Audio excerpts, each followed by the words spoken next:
Trans-Pacific Partnership Agreement. Japan seeks to the early entry into force of the agreement, and he expressed his readiness about this. And RCEP negotiations. Prime Minister Abe said that he would like to seek early conclusion of the high-quality treaty by cooperating closely with the Philippines.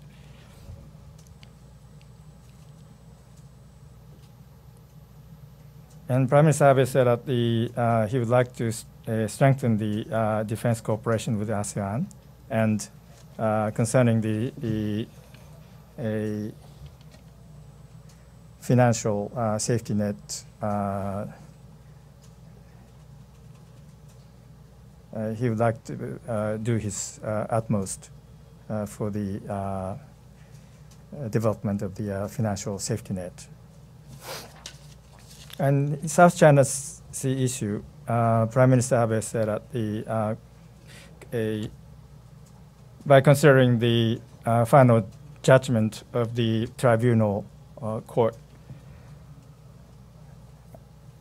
on the issue of the South China Sea, by taking into consideration of the ASEAN-related conferences of this year, he underlined again the importance of the rule of law and the peaceful resolution of the issue. On the issue of North Korea, he emphasized the importance of the rigorous implementation of the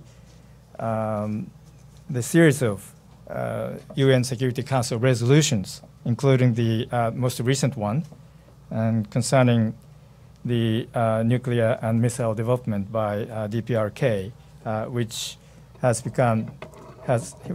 entered the new stage for the threat of the international security. And in relation to North Korea, Prime Minister Abe said that he would like to cooperate for the early resolution of the issue, so-called the abduction issue of the Japanese citizens, which is the most important issue for the Abe administration. And in response, the President Duterte said that Japan and the Philippines, over the past 6 years, the friendly relations has been enhanced. And he said he would expect that such a relationship will be further strengthened, and the Philippines would support Japan in all the related areas. Okay, thank you for your patience. This is the crux of the meeting. Can I invite questions? We'll entertain a few questions, 4 or 5. Please, first. Please identify yourself. Minardo Macaraig, Jones France Press. Sir, can we get some elaboration on that 1 trillion yen? How much of that is ODA? How much of that is private sector? And just how would it come in? Okay, the 1 trillion yen level of support for the business opportunities creation in the Philippines over the next 5 years, which includes the Japanese official development assistance, so-called ODA, and a Japanese private investments. But the ratio of the split between the official ODA and the private investment, well, I cannot say definite terms because this is an estimation for the next 5 years. Then the question may arise that how can we estimate that over the next 5 years at 1 trillion yen? But there's the past trend of the Japanese ODA to the Philippines and Japanese corporations' foreign direct investments into the Philippines, plus other government-related official fund. We call it OOF. So those three figures in the past, and then created the possible target for the next 5 years.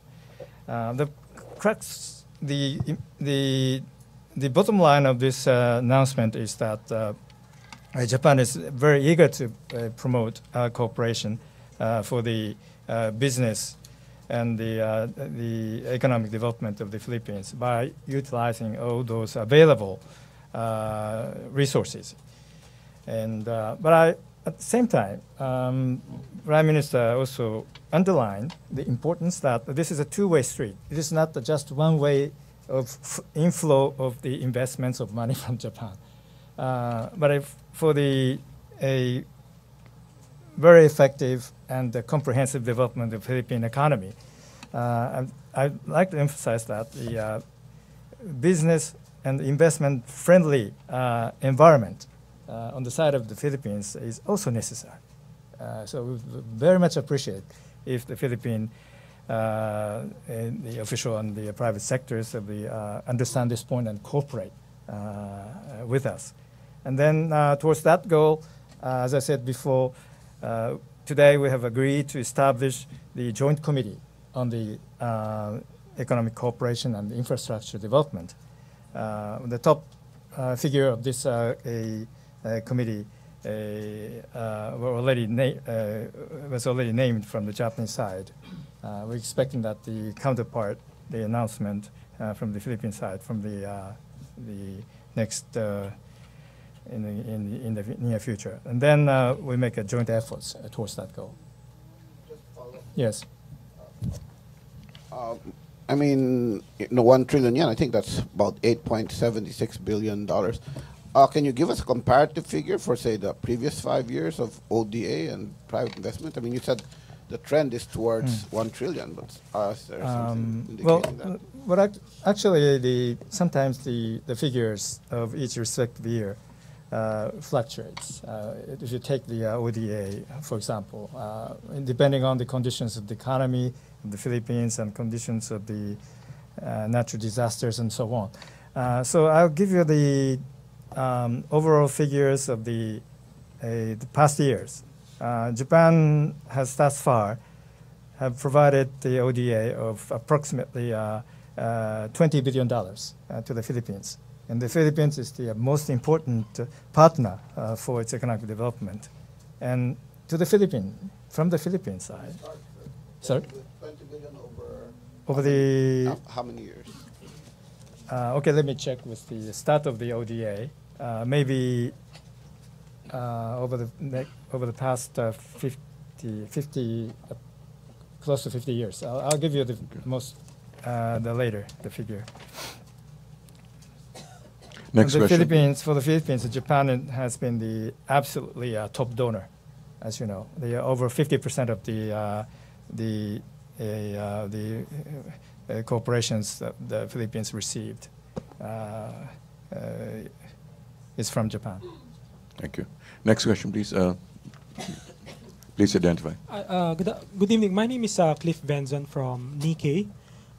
Do we know who are the companies involved on the private sector part of the for the 1 trillion? Yes, and and in what kind of investments are they looking at, these companies? And then my second question is, can you give us an idea about what happened during the expanded meeting with Japan and the Philippine business delegates, and like how it was facilitated? Was it a consultation, and what did the parties say during that session?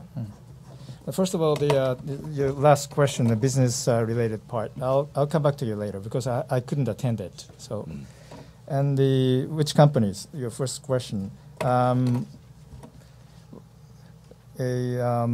this moment, the list of those companies are not known. So it's up to the private sector's initiatives and engagement. So the role of the government is to create the environment friendly for the investment and the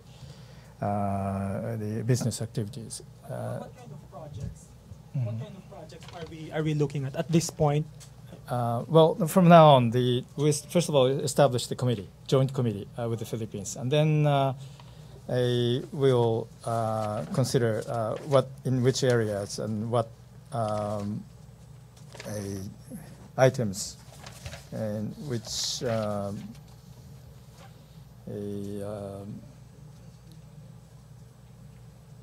capacity. Yeah.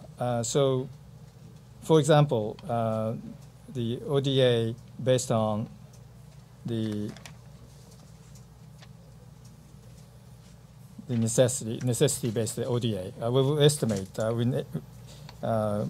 targeting the Philippine nation. So we will elaborate its respective demand for ODA first of all, and then infrastructure development through the PPP provision, and the other important economic cooperation matters. We will decide it accordingly. And so in this committee, we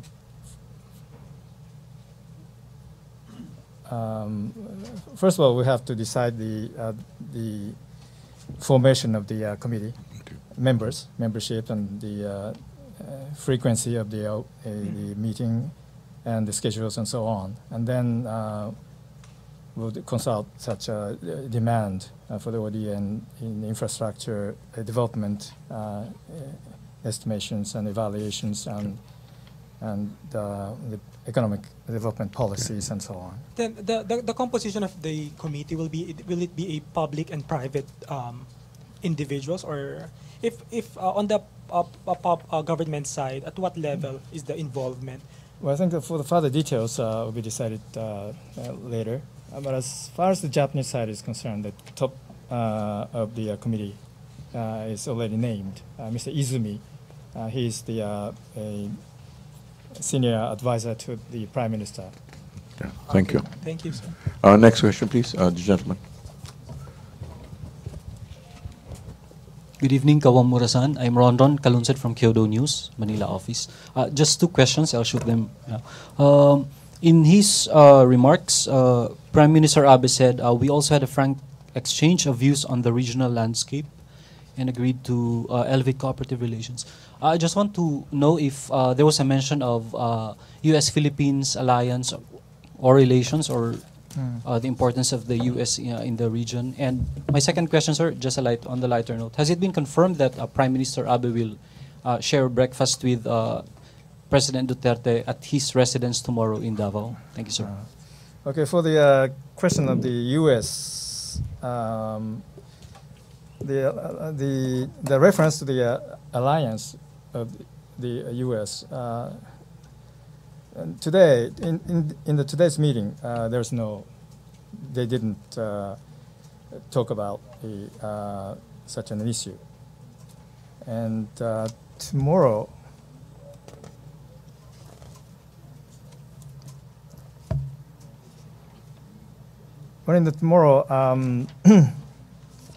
they're expected to discuss the more international issues, including the regional ones. Next question, please. I hope that I'll have a chance to come back to you for further details of the tomorrow's. Yes. Oh, I cannot say whether this is going to be a breakfast or other format. But anyway, Mr. Yes, the good gentleman evening, and then the lady.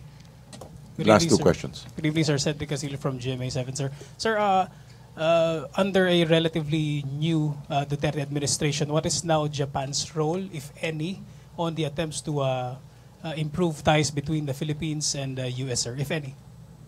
Sorry, the first part of your question is about Japan's role to bridge the Yes, sir. It's just Japan, one question, sir. the Yeah. Philippines and the If there is United any, States. what is Japan's role, if any, on the attempts to improve relations between the U.S. and the Philippines, sir?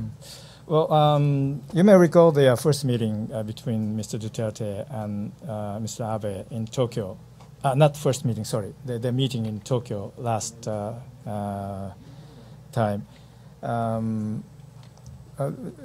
Japan had an opportunity to explain that what we think about the value of the Japan-U.S. relations, or the American presence in the Asia.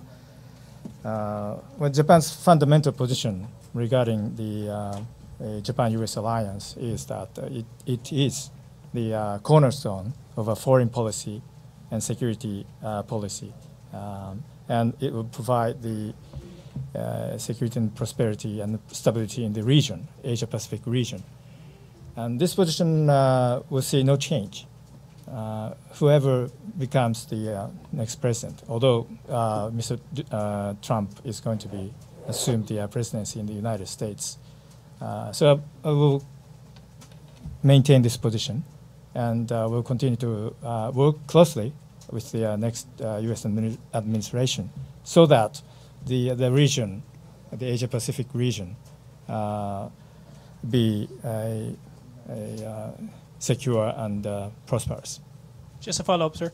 How does Japan view the seeming pivot to China of the Philippines, sir? I'm sorry, could you repeat? What is Japan's take, or what is Japan's view on the pivot of the Philippines towards China? If the question is about the Filipino-China relationship, Yes. well, basically we should refrain from making comment on the third country to third country relations. My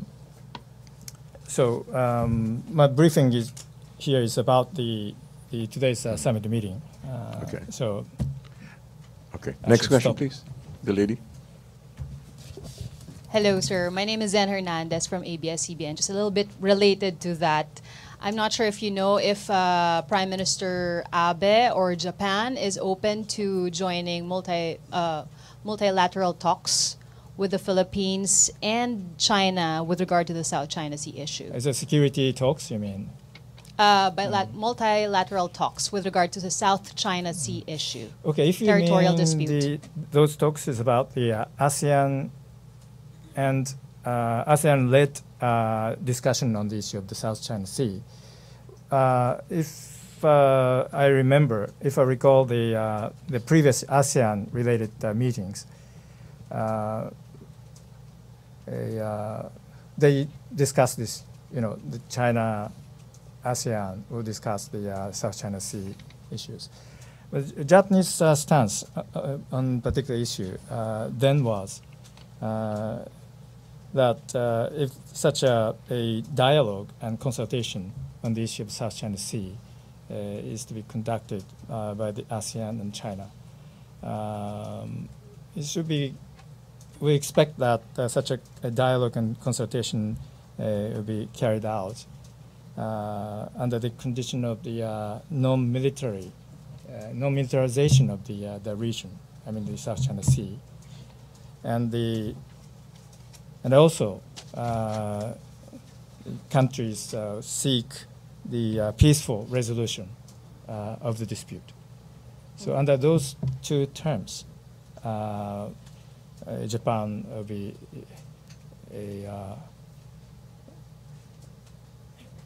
Japan will expect that such a talks should be conducted between the ASEAN and China. That's what we said in the previous round of ASEAN summit meeting in Laos. If All right. my Okay, memory is correct. thank you.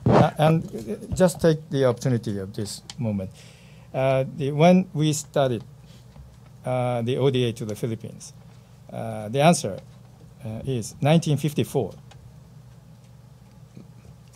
So this year is the 63rd year of the Japanese ODA. Last question. I'm Toru Morinaga from Manila Shimbun. Kawamura Hodokan, I'd like to ask you the two leaders talks about the problems of recovering remains of Japanese soldiers and the recovering koseki of Japanese Filipino today. Well, to the best of my knowledge, they didn't discuss this issue. But can I get back to you later? Okay. Yes. All right. After the whole meetings, after the whole series of meetings Yes. is over. Thank you. I'll check and come back to you. Can I have your business card later? Yes. Thank you very much. Okay, just to cover for that, one last question. Hi, sir. I'm Andrew Alonso from Bloomberg. Sir, the Ministry of Foreign Affairs of Japan has already confirmed that Prime Minister Abe is visiting President Duterte's home in Davao City. So what does this say of the relationship between the two leaders? And how often does the Prime Minister do this, personally visit the home of a fellow leader? It's a good question. I cannot count all those numbers in total manner because he visited so many countries so far. As for the tomorrow's visit to Davao, where Mr. Duterte is from, he's looking forward very much to visiting the hometown of the Mr. Duterte. Well, judging from the previous meeting in Tokyo, when Mr. Duterte came to meet, Mr. Duterte said, he said that the Japan and the Philippines are not simply friends, but we are more than that. We are more than brothers, brothership. So this represents how our two countries are close in terms of the spiritual mental relations. This is a eloquent reflection of the existing confidence, trust between the two leaders. On that note, we'd like to thank you, the Malacanang Press Corps, and foreign correspondents. Thank you very much. Thank you very much. Good evening.